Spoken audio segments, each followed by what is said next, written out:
When we built the first virtual assistants back in the mid to late 90s at a company called General Magic, it was very, very hard because we didn't have the AI and the ML that we have today. We didn't have the voice recognition technology as good as it is today. We didn't have text to speech as good as it is today.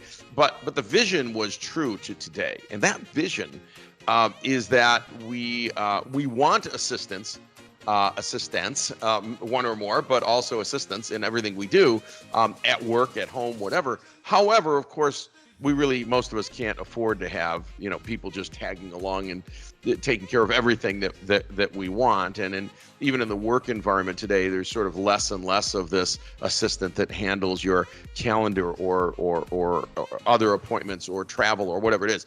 So the whole idea was you should have a personal assistant, and it should cost you, under $100 a month rather than thousands of dollars a month, right? But that has to be very, very human-like. Very human interaction. And the more human-like that interaction is, the more we found people would interact with, in our case, her name was Mary, and people called her Mary, and people wanted to marry Mary and date Mary and do all the kinds of things that you would do, I guess, when you get close to even an artificial assistant.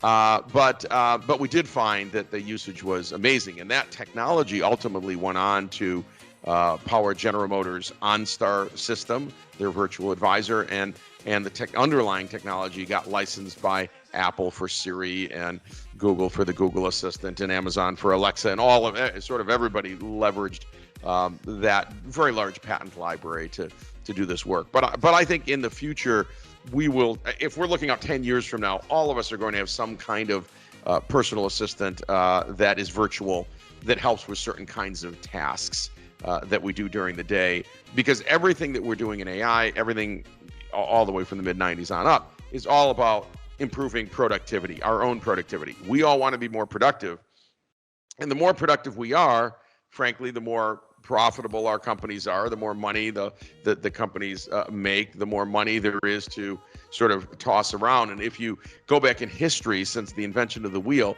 the more productive humans come, the better the overall sort of lifestyle and living becomes. It takes time, but it does work.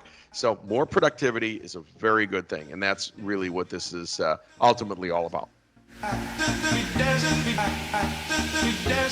So look, businesses today, many businesses around the world, most businesses are undergoing what's called digital transformation. So hopefully they've already formed teams, but even if they haven't, we could talk about how to execute a digital transformation. Digital transformation really means to digitize every part of your business, really, and analyze it and OCR it and whatever you have to do so that it becomes actionable data that you can measure results against. Obviously, many businesses have been doing this. All businesses have been doing it with some data for a long time, but we want to do it with everything, right? With everything.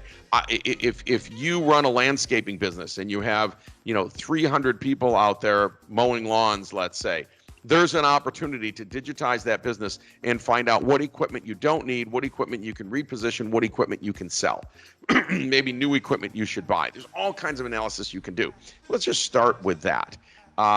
But every business wants to get a start, and sometimes they don't know where to start. And you can bring in what we call, and some people bring me in, sort of a part-time CTO. It's a few hours a week to really guide. Look at what data you have. Look at what you have in your business. Look at what's taking the time. Actually measure how much time is spent on marketing. How much time is spent answering the phones? How good are those phone answerers, right? Are they giving really, really great advice? Are they closing people in terms of sales, right? Are they helping with customer support? All of those things could be massively improved depending on how much labor is being spent, and probably, drive up business results and drive down costs. So you get these sort of fractional CTOs that will help.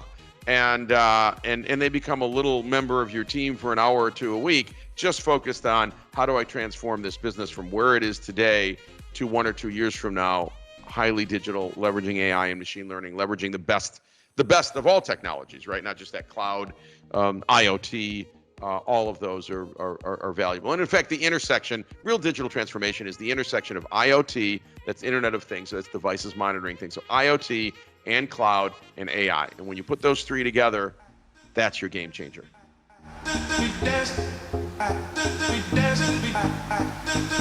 Innovation isn't obviously limited to Silicon Valley, but Silicon Valley clearly has taken a lead since the 1970s in innovating around technology more than any other area. And that's, again, not to take anything away from any other locale. But everybody, I mean, groups of people keep coming to Silicon Valley from all over the world to learn about Silicon Valley. So what makes Silicon Valley unique? Well, there's a lot of things that make it unique. Obviously, the plethora of engineering talent and the amazing schools that generate engineering talent, and an immense venture capital network that can invest tens of billions a year into the ecosystem here. But one of the things that is different is the willingness to take risk. And that's what disruptive innovation is about. You cannot disruptively innovate your industry or other industries without taking some risks. And so the rule of thumb in Silicon Valley is when you start a company on a napkin, usually on a napkin with a friend, and you get a little bit of, friends and family money, 100K, 200K, whatever it is, your chance of success is some number at that point, like, 1 in 1,000. It's very low. And then you finally go out and get a little bit of real money, maybe several 100K from angels, and now your chance of success is 1 in 100.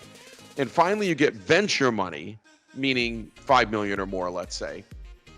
And now your chance of success is about 1 in 10. So the day you start sitting at a coffee shop and writing something on a napkin, well, you are sure you're going to change the world. Statistically, the chance is about 1 in 1,000. You have to be willing to take that chance. You have to be willing to take that chance. Now, how does a business learn from that, right? Because a business can't take 1,000 chances. But what you can do is you can build these innovation teams, and there's an entire culture, and I teach this in my keynotes when people want to learn about disruptive innovation. And disruptive innovation comes from the top. And number one, job one, is to not make anyone feel stupid for their idea, because no one takes risks when they feel vulnerable in the job, vulnerable to be laughed at. So let's say you're a company that is in the landscaping business, and you're sitting around a table about really disrupting the industry, or just being highly innovative and doubling the size of the company in 5 years, whatever it is. And someone says, I think we should make chairs. Make chairs? Yeah. A lot of us know a lot of woodworking, and we should make and sell chairs.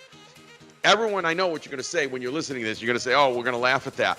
No idea can be laughed at, and no idea can be a bad idea, and no one can be judged by it, or else you won't get the best ideas out of people. So you have got to have that disruptive innovation sort of culture from the top. The innovation culture is really about making sure that no one feels vulnerable. So we've got to get vulnerability off the table. I want everyone to say everything. Look, the best ideas will ultimately germinate to the top. And when you execute those, the trick is execute many and kill them fast. Okay, so it might be 10 things get executed and get some money. But within weeks, you're going to see that some really have a chance to fly, and some probably don't have a good market fit, or don't have a good, maybe it's a manufacturing fit for you, or whatever it is. So those are the two big things. There's a whole list of 10 that I give in my talks, and people have takeaways to go execute disruptive innovation, Silicon Valley disruptive innovation, in their companies in a safe way that will accelerate that company in ways that you could have never done, probably without coming to see me.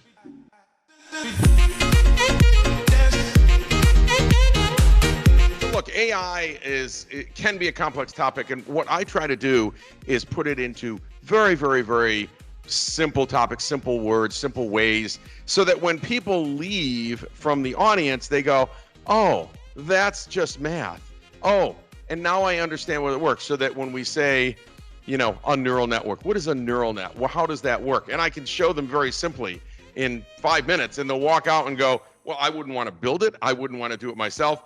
But now when someone tells me, oh, well, I'm going to use a neural net to do this, or it's AI, or it's ML, or it's supervised, or it's unsupervised, or it's reinforcement, they will know what those terms are, and they will go, I got it. It's not a mystery, right? So there's two parts of AI that people have to understand. There is the creation of algorithms, and that is meant for deep mathematical scientists, basically, right? scientists and coders, and that is strictly math. You know, everything that you're seeing in AI is really, these are math models and probability models and statistical models and things like that. Very complex, right? So that's the first thing. And we want to teach a little bit of that, but just enough so that people aren't afraid of it anymore, because I find that people can be very, very afraid of these things.